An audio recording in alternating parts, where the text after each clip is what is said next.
শ্রম অঞ্চলগুলোতে ইন্ডাস্ট্রির নিরাপত্তা নিশ্চিতের জন্য সেখানে আইনশৃঙ্খলা বাহিনী দীর্ঘদিন ধরে অবস্থান করছিল এবং সেখানে অত্যন্ত ধৈর্যের পরিচয় দিয়ে তারা দীর্ঘদিন ধরে কাজ করে যাচ্ছিল।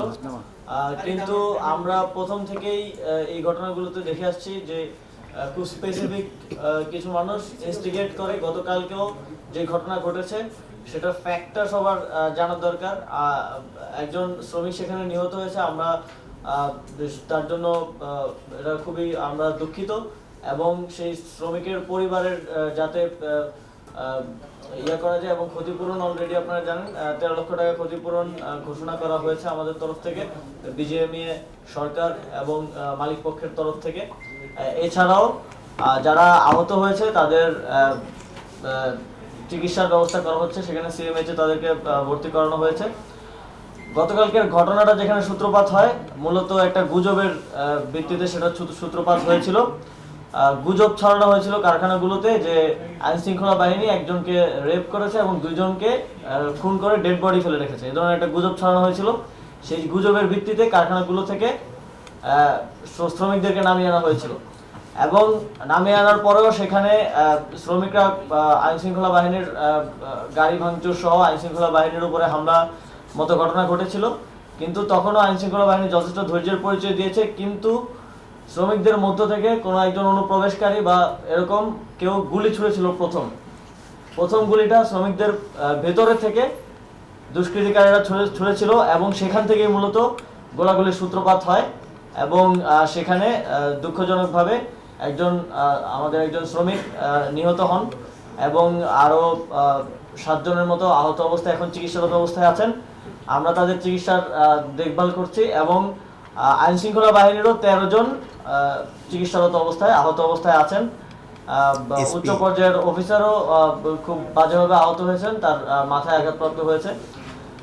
তো এই ঘটনাগুলোর ক্ষেত্রে আপনাদের প্রতি আমাদের আহ্বান থাকবে, আপনারা একটু ফ্যাক্টটা উপস্থাপন করবেন যে ঘটনার সূত্রপাত কিভাবে হলো এবং কিভাবে এই পর্যায়ে গিয়ে পৌঁছালো। অবশ্যই আমরা এই পরিস্থিতি কখনোই চাই না, আমরা শ্রমিক এবং আইনশৃঙ্খলা বাহিনীকে মুখোমুখি দাঁড় করাতে চাই না। প্রত্যেকটা জায়গাতে আপনারা দেখেছেন যেখানেই এতদিন ধরে আন্দোলন সেখানে চলছে, অসন্তোষ আছে, সেখানে আমাদের আইনশৃঙ্খলা বাহিনী মিডিয়েটর হিসেবে কাজ করেছে।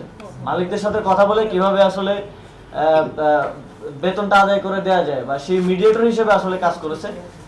এখন আর্মিও আছে, তারাও সেই কাজটা করার চেষ্টা করছে এবং আমরা বলে রাখতে চাই 24 তারিখ শ্রমিক মালিকের যৌথ বিবৃতিতে যেটা আমরা বলেছিলাম, মালিকরাও সম্মত হয়েছিল যে স্যালারি যদি না দেওয়া হয় আমরা মালিকদের বিরুদ্ধে ব্যবস্থা নিব এবং এই বিষয়ে আজকে আলোচনা হয়েছে, সিদ্ধান্ত হয়েছে যেসব কোম্পানির মালিকরা স্যালারি দিচ্ছেন না, দীর্ঘদিন ধরে আটকে রেখেছেন, সেই মালিকদের বিরুদ্ধেও আইনানুগ ব্যবস্থা নেওয়া হবে।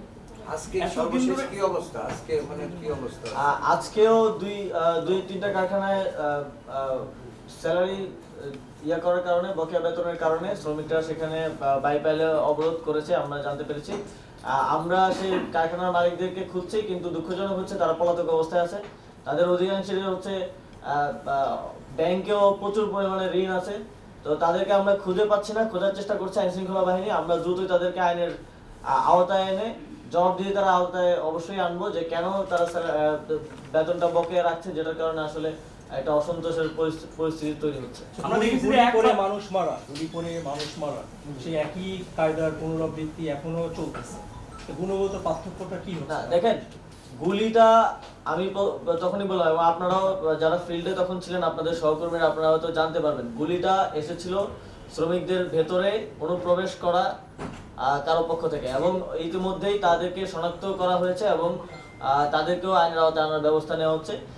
তার ফলে কিন্তু এই পরিস্থিতিটা তৈরি হয়েছে। আপনারা দেখেছেন দীর্ঘদিন ধরে শ্রম এলাকায় অসন্তোষ আছে, সেগুলোকে আমরা অ্যাড্রেস করার চেষ্টা করছি। এর আগে আমরা তাদের যে মূল 18টা দাবি সেগুলো মেনে নেওয়া হয়েছে।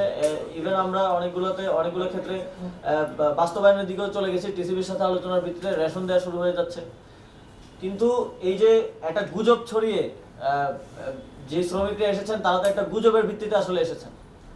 একটা গুজব ছড়িয়ে এই ধরনের কোনো ঘটনা সেখানে ঘটনায় আপনারাও জানেন। এই গুজব ছড়িয়ে এই যে মুখোমুখি দাঁড় করিয়ে দেওয়া হলো, এই যে একটা উত্তেজনাকর পরিস্থিতি তৈরি করা হলো, আমাদের সূত্রপাতটার দিকে খেয়াল করতে হবে। সেখানে আইনশৃঙ্খলা বাহিনী বাধ্য হয়েছে এবং আপনারা দেখেছেন যে সংঘর্ষে আইনশৃঙ্খলা বাহিনীরও 13 জন সদস্য মারাত্মকভাবে আহত হয়েছেন, চিকিৎসারত আছেন।